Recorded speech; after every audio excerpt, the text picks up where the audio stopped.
of diversion or a type of game, but it is not. It is a sacred plant. It's used in many forms to dip into other dimensions as well,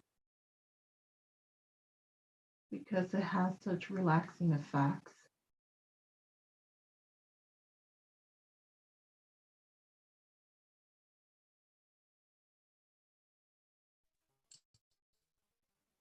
What is Yes, the I question? know it's me with my trauma, and if she was a sacred plant, and you answered that. Thank you. It is sacred, but intention must be important too when in usage of cannabis.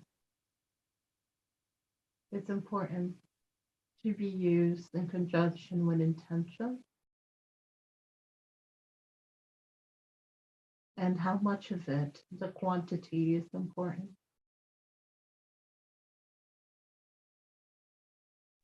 Is there a specific amount of quantity? It is based on your weight. Based on your weight, if it saturates your body, there is a metric system in usage based on your weight and your height and the quantity for your body. You don't want to overdose. Like anything else, it's sacred. It should be done with careful attention. How does a person know if they've overdosed? They will start leaving this dimension. They will start feeling literally what they say hallucination is not hallucination. They're dipping into another dimension. It's like putting your toes in another dimension while still being here in the 3D. Okay. This plant can make you see the other dimension. You're not hallucinating. This is a government joke that they put on the masses to think that nothing is real, when in fact, when you take some of the plants here on the earth, it is love. The question is, can you handle the love? Can you handle it? Many people's body have polarity. You have negative and positive in you. When there's more positive charge in your body, the body cannot always handle it. It has to go through a type of transformation to stabilize and balance itself out. And if it becomes completely positive and full of light, it will drop the vessel, because the vessel is also anchored in a certain way. It is a formula, if you will. Your vessel is a organic technology. Yes. Made up of living billions of living beings running your body like a mothership. Yes, that is correct. And they don't always get along inside of you. Not always. Yes.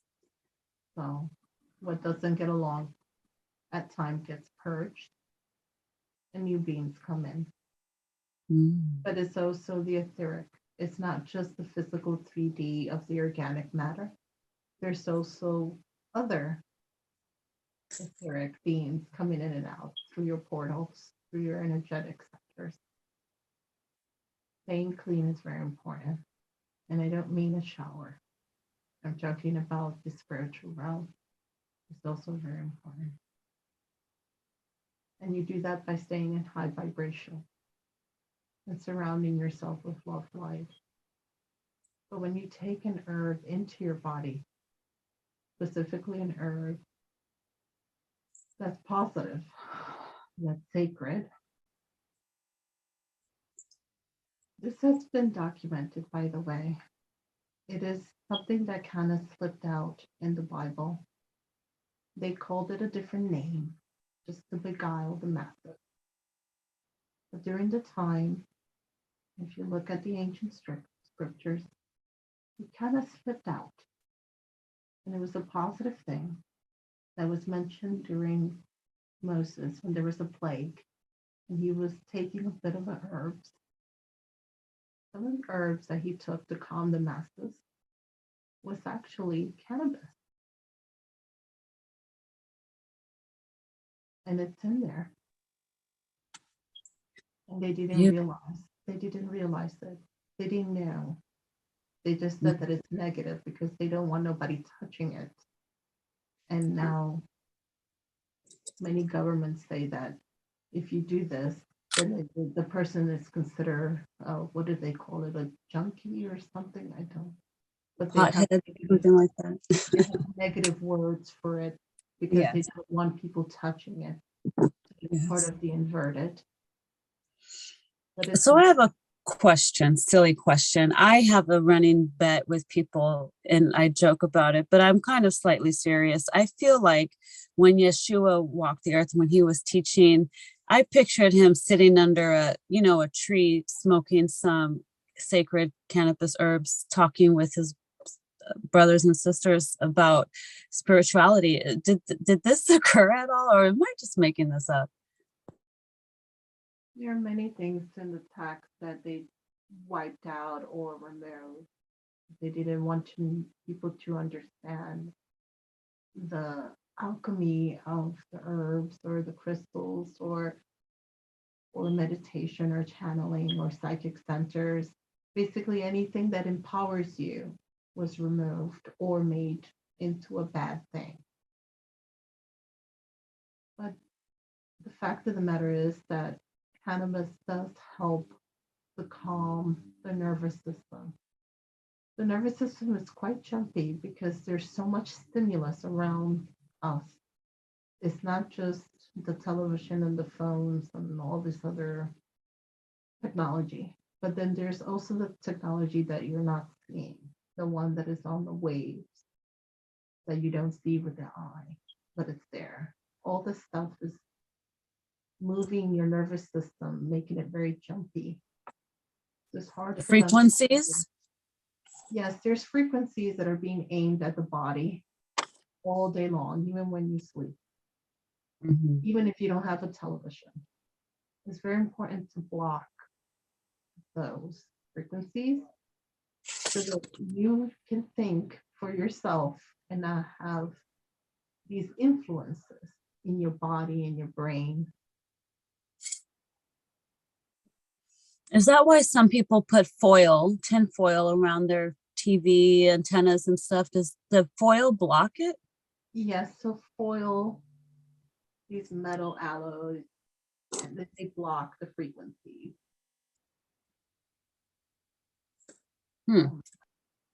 I believe Esther was talking to you about this, about she was studying mithril. It is the ancient, they make these movies and the dark sides make movies, but it's almost to kind of smack you in the face with it, kind of like taunt you. But people are not studied, so they don't know. But the mithril in this movie, it's actually the silver. They're talking about the silver where you can wear it, and in your 3D, they have many names for it, the Faraday, or there's so many names for it. But the thin of it, it's easier to carry, and you can have it in different different modalities, if you will, and that helps block a lot of these things. Some people capitalize, and instead of making it affordable for people, have made the prices really high. So to tinfoil their caps, and they're making it $3,000 or $4,000. It doesn't need to be this way. If someone can harness it, if you provide a service, Maya, and take your sister's advice, not only would you amass wealth, but you'd be in great service to the collective. They need ways and forms of protecting themselves. And this will help the collective to think better, to attune faster, blocking those other frequencies that are protruding them from being who they really are, being themselves. Beautiful. Yes, thank you. Is this Mother Gaia I'm talking to, or Valor? This is Valor. Okay, Valor. To Gaia, back and forth. She's passing me messages. Okay, beautiful. Please send her my love. Thank you for all of that.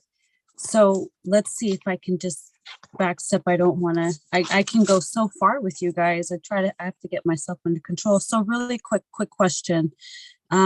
You mentioned that it's important to meditate during the twilight. Are we talking twilight morning or twilight evening? Because a lot of people seem to think when we say twilight, we're talking about the evening, like after midnight. So twilight morning is actually the best. You know, if you can get the evening, that's great too. But Okay. the morning is very special. And if you're, if, I believe Esther was trying to teach you how to see the angels in your 3D dimension. Yeah.